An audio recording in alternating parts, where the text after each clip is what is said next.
विश्व प्रसिद्ध महाकालेश्वर मंदिर में फाल्गुन शुक्ल पक्ष की त्रयोदशी पर बाबा के आंगन में भस्म आरती के नियमित दर्शनार्थी और हरिओम का जल अर्पित करने वाले भक्तों ने बाबा महाकाल को हर्बल गुलाल लगाया, भजन गाए और इस उत्सव को धूमधाम से मनाया।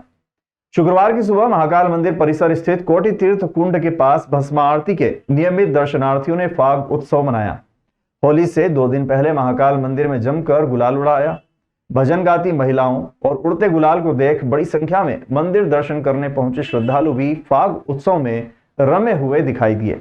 महाकाल मंदिर के नियमित दर्शनार्थी SN शर्मा और दिव्या ने बताया कि बाबा महाकाल के आंगन में फाग उत्सव का मजा ही कुछ और है।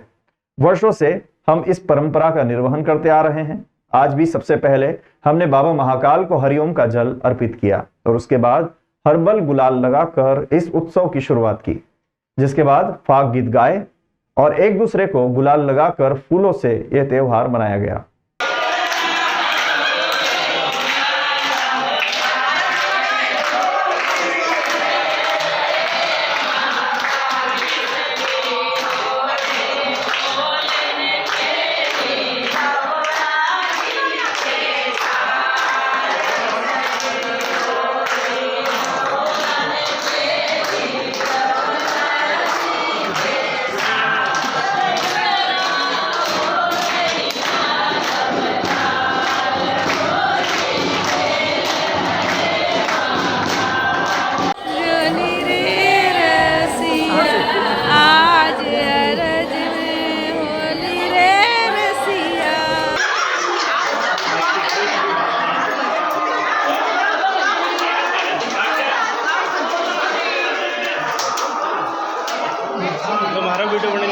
भस्म आरती भक्त मंडल द्वारा हर वर्ष होली उत्सव के पूर्व फाग उत्सव मनाया जाता है।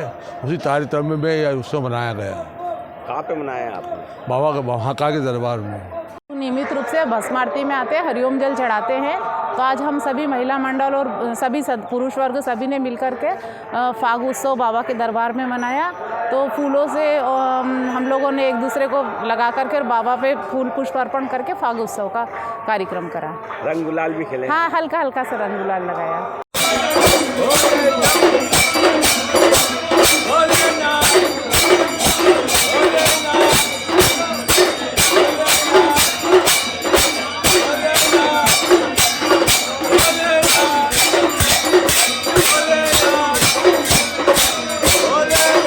कथावाचक जया किशोरी द्वारा महिलाओं के मासिक धर्म के संबंध में दिए गए बयान पर मालवा के युवा कथावाचक ने विरोध दर्ज कराया है।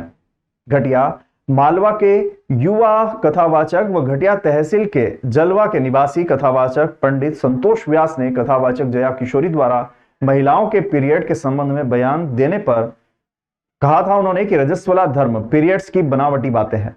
तो मैं कथित कथावाचक जया किशोरी को कहना चाहता हूं कि ये शब्द वापस ले। उनके द्वारा कही गई बातें धर्म के विरुद्ध हैं। साथ ही मालवा के संत पंडित संतोष व्यास ने कहा कि धर्म अनुयायियों के साथ हूं। जया किशोरी एक तथा कथित कथावाचक है। वे धर्म विरोधी कही गई बातों के लिए सनातनियों से क्षमा मांगे। कथावाचक जया किशोरी की बातों का विरोध सुप्रसिद्ध कथावाचक देवकीनंदन ठाकुर सहित कई बड़े बड़े संतों ने किया है। देखिए, कुछ चीजें जब बनाई गई उनके पीछे कुछ कारण होते थे।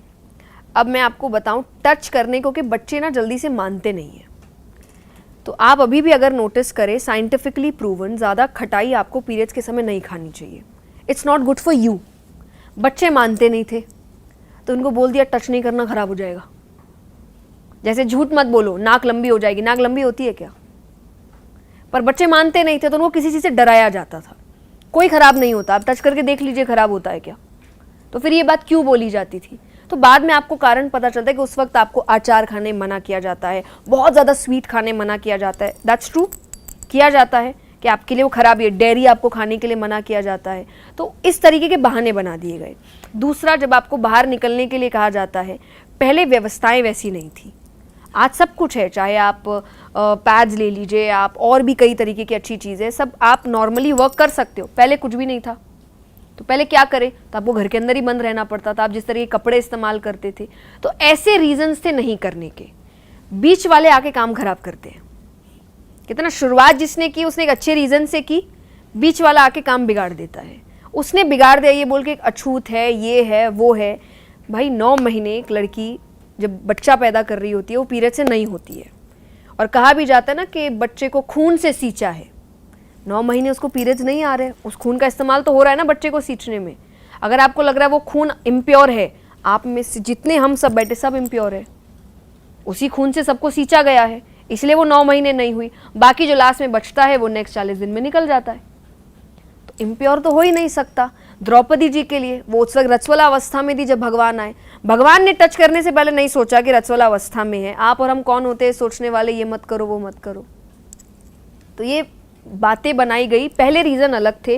अभी जो वीडियो वायरल हुआ है, एक कथित कथावाचक हैं आदरणीय महोदया ने ऐसा एक मीडिया के सामने बयान दिया है कि रजस्वला धर्म ये बनावटी बातें हैं। रजस्वला धर्म हम देहात की भाषा में महावारी कहते हैं। तो उनका कहना है कि ये छुआछूत जो परंपरा से आज तक जो चला रहा है, ये सब बनावटी बातें हैं। जबकि महोदया को ये पता होना चाहिए, आप श्रीमद् भागवत करते हैं, श्रीमद् भागवत में ब्रह्म हत्या के 4 भाग किए गए, उसमें से एक भाग स्त्रियों को दिया गया। वही ब्रह्म हत्या महीने में एक बार रजस्वला धर्म में माता बहनें होती है, जो किसी चीज़ को नहीं छूती हैं, अनुष्ठान में नहीं बैठती हैं, पूजा पाठ नहीं करती हैं, हमारे रसोई घर में प्रवेश नहीं करती है, सिर्फ और सिर्फ विश्राम करती हैं। न पूजा, न पाठ, न जप, न तप, न संध्या, न वंदन, कुछ नहीं करती है। तो आदरणीय महोदया से निवेदन करूंगा कि या तो भागवत के उस श्लोक को काट दे जिसमें ब्रह्म हत्या के 4 भाग किए गए, या भविष्य पुराण से लिया गया ऋषि पंचमी का व्रत, उसको आप क्रॉस कर दें और अपनी बात को आप साबित कर दें कि रजस्वला धर्म नहीं होता है, सिर्फ यह बनावटी बातें हैं।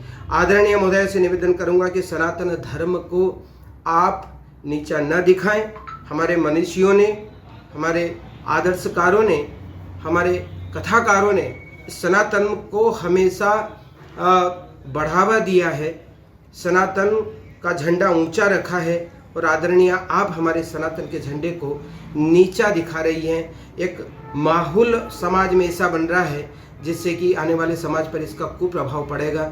तो मैं ये निवेदन करना चाहूँगा कि आप अपने शब्द पुनः वापस लें, हमारे सनातन धर्म से और सनातनियों से आप क्षमा मांगिए। उज्जैन के थाना नरोवा क्षेत्र में मारपीट के एक मामले में सब इंस्पेक्टर द्वारा फरियादी से रुपए मांगकर रिपोर्ट लिखने का ऑडियो वायरल होने पर एसपी ने सब इंस्पेक्टर को सस्पेंड कर दिया है।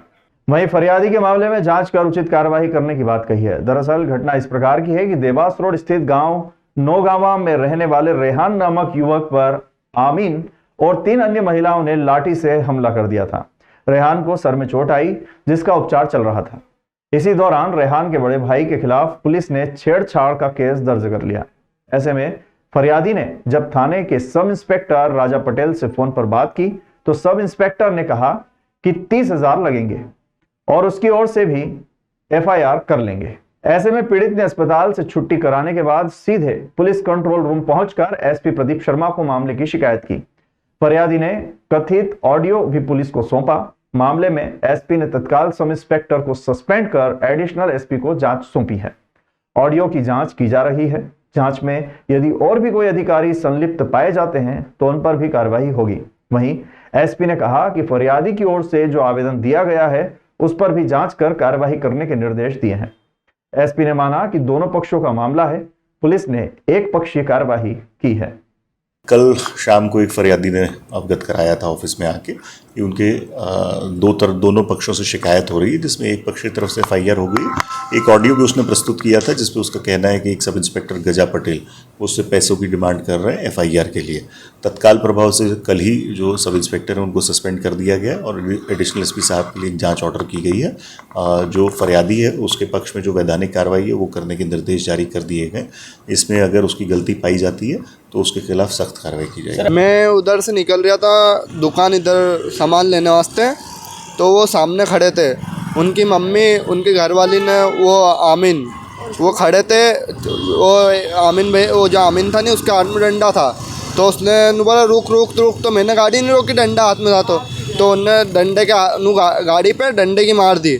उसके बाद मैं गिर गया नीचे, मतलब वो फिर उसका ध्यान नहीं रही, सिर में चोट आ गई। फिर उसके बाद मुझे ध्यान नहीं रही, उनने काका मारी पाँव मैंने, ये इधर पेट मैंने सब दूर जगह जगह मार दी। थाने गए थे तो क्या हुआ? थाने पे कोई सुनवाई नहीं करी हमारी। क्या बोला? थाने पे पैसे मांग रही है, 30,000 रुपये मांग रही है। और उनकी तरफ से कोई रिपोर्ट लिखाई है? उनने लिखाई है नहीं, उनने झूठी रिपोर्ट लिखा दी उनकी। उनने मुझे मारा बात भी उनने नहीं, उनकी घरवाली की छेड़छाड़ में रिपोर्ट लिखा दी, भाई का नाम लिखवा दिया, बड़े वाले का। कितने पैसों की मांग करी और किसने करी है?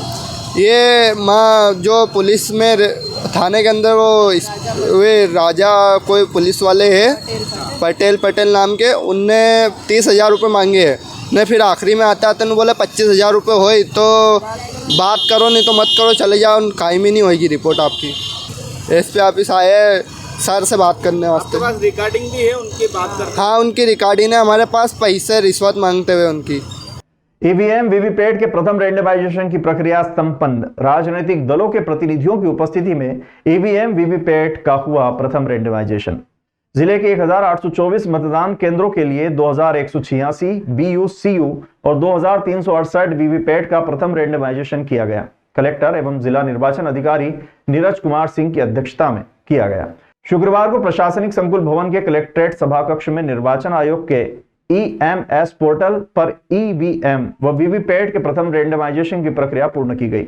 रैंडमाइजेशन की संपूर्ण प्रक्रिया राजनीतिक दलों के प्रतिनिधियों की उपस्थिति में पूरी की गई। रैंडमाइजेशन प्रक्रिया के अवसर पर अपर कलेक्टर एवं उप जिला निर्वाचन अधिकारी महेंद्र कवचे, सहायक रिटर्निंग अधिकारी अर्थ जैन सहित राजनीतिक दलों के प्रतिनिधि उपस्थित थे।